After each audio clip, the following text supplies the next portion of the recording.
Hello students, तो इस बार ninth का बायोलॉजी लेके आया हूं and yes, why do we fall ill बहुत इंपॉर्टेंट चैप्टर है और काफी सारे डाउट्स भी होते हैं इसके अंदर। आपको चैप्टर जो है शॉर्ट में हो जाएगा, लेकिन इसका ये मतलब नहीं कि इसके अंदर का जो आपका मेजर जो पूरा पॉइंट्स है वो सब कुछ कवर होगा। So let's start with why do we fall ill. हम कैसे बीमार पड़ते हैं यार? बोला जाएगा कि हाँ जर्म्स आ जाते हैं एंड सो, पर डिसीजेस जो है ना सिर्फ जर्म से ही नहीं होता, बहुत सारे रीजंस हो सकते हैं। ओके, सो चैप्टर शुरू करने से पहले इसका जो स्टार्टिंग में जो आपको पहले पता होना चाहिए, and that is all about health. Health क्या होता है? हेल्थ इज, देखो दो चीजें दी है मैंने यहां पर। एक, the state of being free from illness और इंजुरी, या तो हमारी बॉडी में कोई इलनेस या इंजुरी नहीं है तो हम अपने आप को हेल्दी मानेंगे, या फिर एक और है the physical, mental and social well being of individual, यानी हम अपने फिजिकल लेवल पे, मेंटल लेवल पे और सोशल लेवल पे, है ना, एक दूसरे के साथ में, अपने फैमिली के साथ में, फ्रेंड्स के साथ में हमारा बिहेवियर सही है, मेंटली हम सही हैं, है ना, सही सोच रहे हैं, सही खा रहे हैं, है ना, फिजिकली भी सही हैं, ऐसा नहीं कि बहुत ज्यादा मोटे हो गए हैं, है ना, तो ये, या बहुत पतले हैं, तो ये सब चीजें जो है ना, मतलब इफ आई से, या अगर आपको हेल्थ को सही मायने में, ये पुराना डेफिनेशन है कि हाँ भाई शरीर में कोई बीमारी नहीं है तो हम हेल्दी हैं, ये पुराना डेफिनेशन है। नए डेफिनेशन के हिसाब से हेल्दी होने का मतलब क्या है?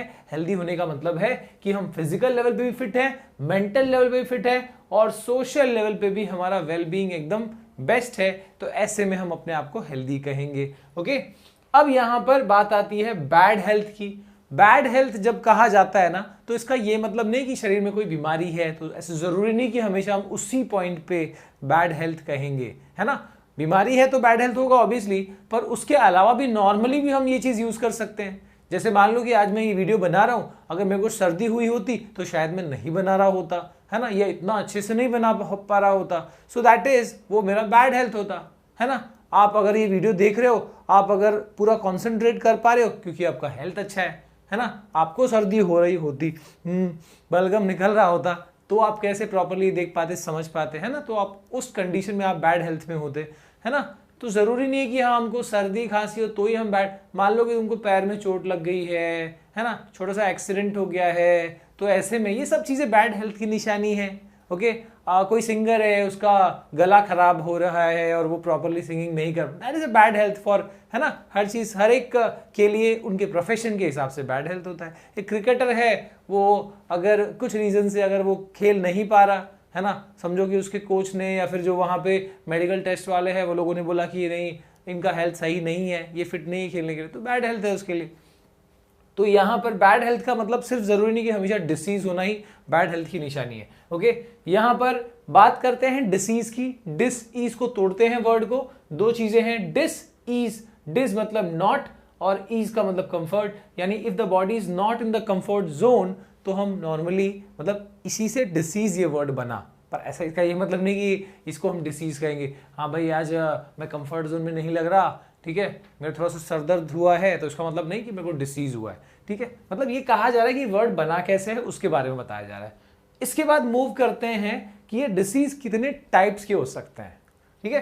तो यहां पर देखो, टाइम स्पैन के हिसाब से, पीरियड, हमारी बॉडी में कितना पीरियड तक रहता है वो डिसीज, उसके हिसाब से ये दो टाइप का हो सकता है, एक्यूट और क्रॉनिक। एक्यूट डिसीज का मतलब क्या? जो शॉर्ट टर्म है ना, जैसे कॉमन कोल्ड हो गया, वायरल फीवर हो गया, चिकन पॉक्स हो गया, मलेरिया हो गया, शॉर्ट टर्म के लिए है ना। भैया तुम स्कूल क्यों नहीं आए थे, या एक हफ्ता स्कूल क्यों नहीं आए थे, मलेरिया हुआ था सर, चल जाएगा ये रीजन। पर यहां पर देखो, स्कूल क्यों नहीं आए थे, कैंसर हुआ था, ये बोलोगे तो चलेगा क्या? नहीं, कैंसर 2 दिन में ठीक नहीं होता ना भाई, तो इसलिए वो क्या हो गया, क्रॉनिक। क्रॉनिक डिसीज यानी क्या? एक्यूट का एकदम अपोजिट, लॉन्ग टर्म डिसीजेस, एकदम जीवन साथी वाला डिसीजेस है ना। कैंसर, एड्स, एस्थमा, डायबिटीज, लंबा चलता है ये शरीर का, मतलब जिसको ये हो गया वो ऐसे नहीं कि हाँ भाई ठीक हो जाएगा, इसको कंट्रोल में रखना होता है। Not about talking about AIDS की बात नहीं कर रहा मैं, पर जनरल जैसे एस्थमा है, डायबिटीज है, इसको कंट्रोल में रखना होता है। तो ये मतलब ऐसे 2-4 दिन के लिए नहीं होता। So obviously they are long term, they are chronic. Short term रहेगा तो एक्यूट, लॉन्ग टर्म रहेगा तो क्रॉनिक। ओके, इसके बाद डिसीज इन्फेक्शियस भी हो सकते हैं, नॉन इन्फेक्शियस भी। सर क्या मतलब है इन्फेक्शियस का? If they are caused by germs, अगर जर्म्स से हुए हैं तो इन्फेक्शियस कहेंगे। जर्म्स यानी माइक्रो ऑर्गेनिजम्स या फिर माइक्रोब्स का हो या पैथोजेंस का हो। अगर जर्म्स से नहीं हुए तो they are non infectious, like diabetes, most cancers etcetera, non infectious. ठीक है, और अगर जर्म से नहीं हुए यानी नॉन इन्फेक्शियस तो उसमें भी काफी सारे टाइप्स हो सकते हैं। जैसे मैल न्यूट्रिशन से हो सकता है कि आपने किसी कोई कुछ न्यूट्रिएंट कम खा रहा है ना, विटामिन ए की कम मतलब डेफिशिएंसी हो गई तो उससे नाइट ब्लाइंडनेस हो सकता है। विटामिन बी की डेफिशिएंसी हो गई, बेरी बेरी हो सकता है। विटामिन सी की डेफिशिएंसी होगी, स्कर्वी हो सकता है। डी की डेफिशिएंसी से रिकेट हो सकता है, पता ही होगा। ओवर न्यूट्रिशन से भी बीमारियां होती हैं, है ना, उससे भी जुड़े हुए बीमारी जैसे ओबेसिटी हो गया, हाई ब्लड प्रेशर हो गया। मैल न्यूट्रिशन से जुड़ा हुआ बीमारी, उसमें अंडर न्यूट्रिशन भी आ सकता है, ओवर न्यूट्रिशन भी आ सकता है। इसके लिए बैलेंस डाइट खानी चाहिए। ठीक है, इसके बाद बात करें हेरिडिटरी डिसीजेस की, तो कहो तो इसमें क्रोमोसोमल, जैसे कि कलर ब्लाइंडनेस हो गया, है ना, ऑब्वियसली हेरिडिटरी डिसीज है कलर ब्लाइंडनेस, क्रोमोसोमल डिसऑर्डर से है ना, तो यानी जर्म से किसी से नहीं हुआ। डिसफंक्शन ऑफ ऑर्गन, ऑर्गन की खराबी से होना, जैसे किडनी स्टोन हो गया, ठीक है, या फिर डायबिटीज हो गया, है ना, ऑर्गन की डिसफंक्शन से, या फिर कहो तो लो ब्लड प्रेशर, ये मतलब ऐसी चीजें जो किसी जर्म से नहीं हुआ, ओके, वो किसी ना किसी ऑर्गन या बॉडी पार्ट्स की खराबी से हुआ है। ओके, अगर हम बात करें इन्फेक्शियस की, जो जर्म से होता है उसकी भी दो टाइप हो जाती है, कम्युनिकेबल, नॉन कम्युनिकेबल। जो person to person direct way में पहुंचे, फैले, ठीक है, कंटेजियस भी कह सकते हैं। डायरेक्ट वे में, अब डायरेक्ट वे में क्या क्या हो सकता है? थ्रू फूड के थ्रू, वाटर, एयर के थ्रू, है ना, इसके अलावा सेक्सुअल कांटेक्ट के थ्रू या डायरेक्ट फिजिकल कांटेक्ट के थ्रू, इन सब की वजह से जो फैल जाए वो कम्युनिकेबल। कॉमन कोल्ड, सर्दी, ठीक है, चिकन पॉक्स, है ना, स्कूल नहीं जाते, जब ऐसा होता है तो हम स्कूल नहीं जाते हैं, फैल जाएगा, है ना। कंजेक्टिवाइटिस, जो हमको बोलते हैं हम आंख आ गया, आंख तो पहले से था, आया कहाँ से, पर वो एक वायरल इन्फेक्शन है, सोराइज जिसको कहते हैं हम, ठीक है, वो भी कम्युनिकेबल है। ओके, इसके अलावा ट्यूबरक्लोसिस, है ना, बैक्टीरिया से होता है। सेक्सुअली ट्रांसमिटेड जो भी डिसीजेस है, सेक्सुअल HIV एड्स है, गोनोरिया है, सिफिलिस है, वार्ड्स है, ये सब कम्युनिकेबल होता है। ओके, नॉन कम्युनिकेबल, अब यहाँ पर हमने इसको कैटेगराइज किया यहाँ पर कि हाँ, मलेरिया डायरेक्ट कॉन्टैक्ट से तो कम से कम नहीं फैलता, राइट, ये person to person direct contact से नहीं फैलता, एक वेक्टर, हाँ, वो मॉस्किटो के थ्रू, है ना, वो फैल सकता है, पर ऐसे डायरेक्ट कॉन्टैक्ट से नहीं फैलेगा, इसके लिए हमने इसको यहाँ पे प्लेस किया, नॉन कम्युनिकेबल। आप जनरली भी कोई बीमारी को, जरूरी नहीं कि सिर्फ इसी को, जनरली भी कोई बीमारी को, जैसे यहाँ पर इफ यू से डायबिटीज हो गया या कैंसर हो गया, इनको भी आप ऐसे नॉन कम्युनिकेबल में इंक्लूड कर सकते हो। जरूरी नहीं कि सिर्फ आपका जो इन्फेक्शियस है उसी में इसका क्लासिफिकेशन है। कोई भी बीमारी अगर वो मतलब person to person direct way में फैल रही है ना, थ्रू फूड, वाटर, एयर, तो वो कम्युनिकेबल हो गया। अगर डायरेक्ट वे में नहीं फैल रही तो in general they are non communicable. ठीक है, तो ये बात ध्यान रखें। इसके बाद अगर हम ये तो हो गया हमारा जो भी डिसफंक्शन का एंड ऑल सब हो गया, यहां पर देखते हैं डिसीज से जुड़ा हुआ दो टर्म्स और है ना, साइंस और सिम्टम्स। क्या होता है भाई, ये तो दोनों एक जैसा ही टर्म है, किसी बीमारी का साइन या सिम्टम बताओ, थोड़ा डिफरेंस है दोनों के बीच में। साइन का मतलब क्या है, किसी बीमारी का ऐसा इफेक्ट जो उस पर्सन को, जिसको हुआ है ना, उस पर्सन को उसका इफेक्ट ज्यादा पता नहीं चलता या मोस्टली वो नोटिस नहीं होता। सामने वाला पर्सन, डॉक्टर हो, नर्स हो या कोई हमारा फैमिली मेंबर या फ्रेंड, वो नोटिस कर लेगा। ऐसे वाले, ठीक है, इफेक्ट्स को किसी बीमारी के हम साइन कहते हैं। जैसे रैशेस आ जाना बॉडी पे, जिसको हुआ है उसको नोटिस नहीं होगा, हो सकता है ना, और नाक से खून आ जाना, है ना, हम खेलते रहते हैं धूप में, काफी टाइम ऐसा हो जाता है कि हाँ, नाक से किसी की खून आ जाए, है ना, तो वो ब्लड वेसल्स के टेयर अप होने से ऐसा हो जाता है। तो ये सब चीजें उस पर्सन को नोटिस नहीं हो रही, तो ऑब्वियसली दैट इज साइन, किसी बीमारी का साइन हो सकता है ये। ओके, और सिम्टम्स क्या है, अब ये ऐसा होता है कि बॉडी पे इसका बुरा असर होता है, इसका फीलिंग वो पर्सन को खुद फील होगा।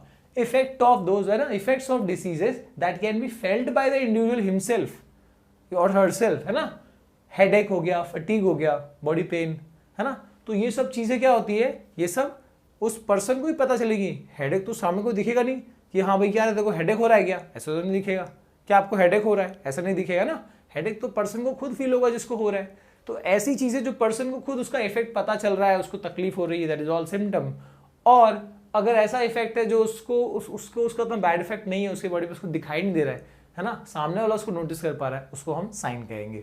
ठीक है, अब हम यहाँ पर जो एंड में जो मेन पार्ट है चैप्टर का, है ना, वो डिस्कस कर लेते हैं, and that is how do we deal with diseases caused by, ना सारी बीमारी तो हम नहीं डिस्कस कर पाएंगे, पर कौन सी जो पैथोजेंस वाली, यानी जो हमने इन्फेक्शियस डिसीजेस बोला, वो जो जर्म्स से हो रहे हैं, उनसे कैसे हम डील कर सकते हैं। तो यहां पर दो टाइप्स हो गए, एक हो गया नॉन वायरल और दूसरा हो गया, मतलब इसको हम दो कैटेगरीज में हम पहले डिवाइड करते हैं, जो जर्म से हो रहे हैं इन्फेक्शियस को। एक जो नॉन वायरल में, नॉन वायरल मतलब क्या, जो बैक्टीरिया से हुआ हो, प्रोटोजोन से हुआ हो, फंगस से हुआ हो, और दूसरा वायरल जो अलग से, जो वायरस का होगा उसका अलग से हम पढ़ेंगे। ठीक है, तो ये चीज को आप अच्छे से नोट कर सकते हो, पॉज करके नोट कर सकते हो, और इसके बाद मैं इस वाले को बताता हूं एग्जैक्टली हमको यहां पर कैसे इन बीमारियों को डील करना होता है। ओके, और मैं यहां पर एक चीज मैंने और लिख रखी है, वो देखिए, ये आपको मैं आगे का बताता हूं, उससे पहले ये चीज आपको कमेंट सेक्शन में जरूर बतानी है। ठीक है, that is what is the difference between dysentery and diarrhoea, है ना। कुछ दोनों लूज मोशन से जुड़े हुए टर्म लग रहे हैं, है ना, दोनों में कुछ ऐसा ही होता है, पर दोनों में डिफरेंस क्या है ये आपको पता करके कमेंट सेक्शन में जरूर बताना है। ठीक है, फिलहाल हम आगे बढ़ जाते हैं और एग्जैक्टली यहां पे वायरल डिसीजेस हैं तो कैसे टैकल किया जाएगा, नॉन वायरल है तो कैसे टैकल किया जाएगा, ये दोनों ही चीजें हम देखते हैं। तो आपको इम्यून सिस्टम के बारे में तो सुना होगा आपने, जिसको रोग प्रतिरोधक क्षमता बोलते हैं, है ना। इम्यून सिस्टम, हमारा जो बॉडी बना हुआ है, मान लो कि ये हमारा बॉडी है, चलो ठीक है थोड़ा भयंकर है पर बॉडी तो है। तो इस पर्सन के अंदर, मान लो ये पर्सन है, इसके अंदर कोई जर्म जा रहा है। ओके, तो नॉर्मली हमारे आसपास में देखो, हम इंडिया में रहते हैं, बहुत क्राउडेड है, यहाँ पर टीबी के आपको बैक्टीरिया नॉर्मली ऐसे मिल जाएंगे, है ना, मतलब ऐसे नहीं कि हमको दिख जाएंगे, पर नॉर्मली हमारे यहाँ के एनवायरनमेंट में होता ही है।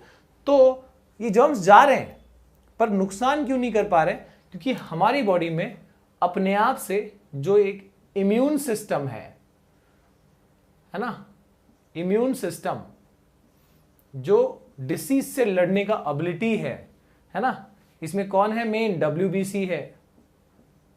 WBC हमारे अंदर है ना, ब्लड के अंदर जो एग्जैक्टली एंटीबॉडीज तैयार करता है, मतलब ये एंटीबॉडीज बना रहा है। अब एंटीबॉडीज क्या होता है सर, ये ना सोल्जर्स है जो हमारा बॉडी खुद डेवलप कर रहा है बीमारी से लड़ने के लिए। ऑब्वियसली हर बीमारी से लड़ने के लिए, अलग अलग बीमारी से लड़ने के लिए एक ही टाइप का एंटीबॉडीज नहीं होता, अलग अलग स्पेशलाइज्ड सोल्जर्स होते हैं जो यहाँ पर बनाए जाते हैं। तो नॉर्मली जब कोई छोटा मोटा ऐसा जर्म जा रहा है ना, हमारी बॉडी में आ रहा है ना, तो उससे ये फाइटर्स लड़के और क्या करते हैं, हमारी बॉडी को बचा लेते हैं। मतलब नेचुरल मैकेनिज्म है ये। ओके, तो ध्यान देना, यहाँ पर क्या है, सोल्जर्स कौन है, एंटीबॉडीज, जो हमारी बॉडी के अंदर हमारा इम्यून सिस्टम ही रेडी करवा रहा है इसको। ओके, अब मान लो कि अगर जो जर्म्स है वो जर्म्स बहुत ज्यादा अमाउंट में आ गए, या फिर कभी ऐसा हो गया कि हमारा इम्यून सिस्टम वीक पड़ गया, और इस वजह से अब क्या होगा, जर्म हमारी बॉडी में दाखिल हो जाएगा, और फिर हो सकता है कि हमारे एंटीबॉडीज उससे लड़ नहीं पा रहे। तो अगर ऐसा हुआ, एंटीबॉडीज लड़ लिए तो ठीक है, पर अगर नहीं लड़ पाए, ठीक है, इफ दे आर इनएफिशिएंट, है ना, या फिर एंटीबॉडीज वीक हो गए या ज्यादा जर्म्स आ गए, तो इन दैट केस क्या होगा, एंटीबॉडीज को हेल्प की जरूरत पड़ेगी। तो अब उनको हेल्प कौन करेगा, उनको हम हेल्प करेंगे और हम बाहर से दवाई लेंगे। तो अगर मान लो कि हमारी बॉडी में अब जर्म्स एंटर कर गए, हमको कोई बीमारी है ना लग गई है उस जर्म की वजह से, तो हम क्या करेंगे, बाहर से दवाई लेंगे। अब जो हम मेडिसिन लेते हैं, है ना, नॉर्मली जब हम उसको लड़ने के लिए जो मेडिसिन लेंगे, वो मेडिसिन क्या होगा, that will be called antibiotic. Antibiotic यानी क्या, यानी ये कह सकते हो आर्टिफिशियल एंटीबॉडीज है जो हम बाहर से सोल्जर्स भेज रहे हैं हमारी बॉडी के अंदर। तो नॉर्मली अगर कोई वायरल डिसीज है, नॉन वायरल, ठीक है, यानी बैक्टीरिया से हुआ, प्रोटोजोअन से हुआ, फंगस से हुआ। तो अगर ऐसा कोई डिसीज रहेगा तो हम उसका करस्पॉन्डिंग उसके हिसाब का एंटीबायोटिक लेंगे जो क्या करेगा, उनसे लड़ेगा और उनको किल कर देगा। ठीक है, और इस दवाई का कोर्स कंप्लीट होते होते नॉर्मली बीमारी भाग जाएगी, है ना। तो इस तरीके से हमारा बॉडी और ये दवाइयों का मैकेनिज्म होता है। ठीक है, अब अगर हम बात करें वायरस की, तो वायरस वाले केस में, वायरस वाले में एग्जैक्टली क्या होता है, ये थोड़े खतरनाक क्यों हो जाते हैं। जैसे इसमें ऐसा नहीं कि सभी खतरनाक, पर अगर हम बात करें कॉमन कोल्ड की, है ना, नॉर्मल जो हमको सर्दी हो रही है, या फिर चिकन पॉक्स, या फिर HIV एड्स, ठीक है, या फिर हेपेटाइटिस ए, या फिर हेपेटाइटिस बी, या फिर इसमें आ सकता है एक और पोलियो। तो ये सारे जो वायरस से हो रहे हैं, ठीक है, ये थोड़े से डिफरेंट हो जाते हैं। क्यों? क्योंकि वायरस वाला डिसीज, जब मान लो कि इनके अलावा अगर कोई वायरस आया होता बॉडी के अंदर, तो वायरस के केस में पता है क्या होता है कि ना वो थोड़े स्मार्ट होते हैं। वायरसेस जो है थोड़े स्मार्ट होते हैं। मतलब अगर बॉडी के अंदर आपने दवाई भेजा उन वायरस को मारने के लिए, अगर एंटीबॉडीज भेजा, तो ये क्या करते हैं, एंटीबायोटिक्स भेजा सॉरी, तो ये क्या करते हैं, जैसे ही वो दवाई का असर वहां जाएगा, दवाई इसको मारने जाएगा, तो ये वायरस अपने ऊपर एक शील्ड बना लेता है, एक प्रोटेक्टिव शील्ड बना लेता है, जिसकी वजह से दवाई का असर उस पर नहीं हो पाएगा। वो उतने टाइम तक इनएक्टिव हो जाएगा, शील्ड बना के रहेगा, है ना, तब तक कुछ नहीं करेगा, शांत रहेगा। और जैसे ही दवाई का असर खत्म हो जाएगा, ये वायरस फिर से शील्ड हटा लेगा और फिर डिवाइड करना चालू करेगा, है ना, अपना खानदान बढ़ाएगा, बॉडी के अंदर और ज्यादा वायरस प्रोड्यूस करेगा ये। फिर दवाई जब आप ले रहे हो तो फिर से वो शील्ड बना ले रहे हैं जितने भी हैं, and this is going on. तो यहाँ पर वायरस जो है ज्यादा अफेक्ट नहीं होते एंटीबायोटिक से, ज्यादा वायरस पे यानी दवाई को ज्यादा असर नहीं होता। इसलिए क्या होता है, इसलिए एक नॉर्मल सर्दी भी, जो नॉर्मल कॉमन कोल्ड है जो वायरस से हुआ है, ये हम दवाई से ठीक नहीं कर पाते, है ना। ऐसा तो नहीं कि हम दवाई खा रहे हैं और बस 10 मिनट में या आधे घंटे में या 1 घंटे में वो सर्दी ठीक हो गई, ऐसा तो नहीं होता, है ना।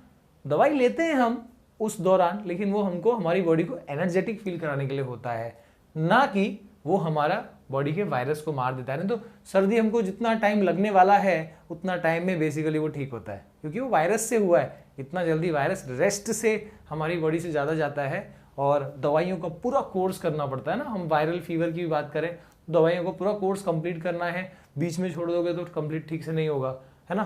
तो वो लगातार बॉडी पे उसका पूरा मैकेनिज्म जब तक नहीं होगा तब तक वो वायरस जाएगा नहीं, है ना।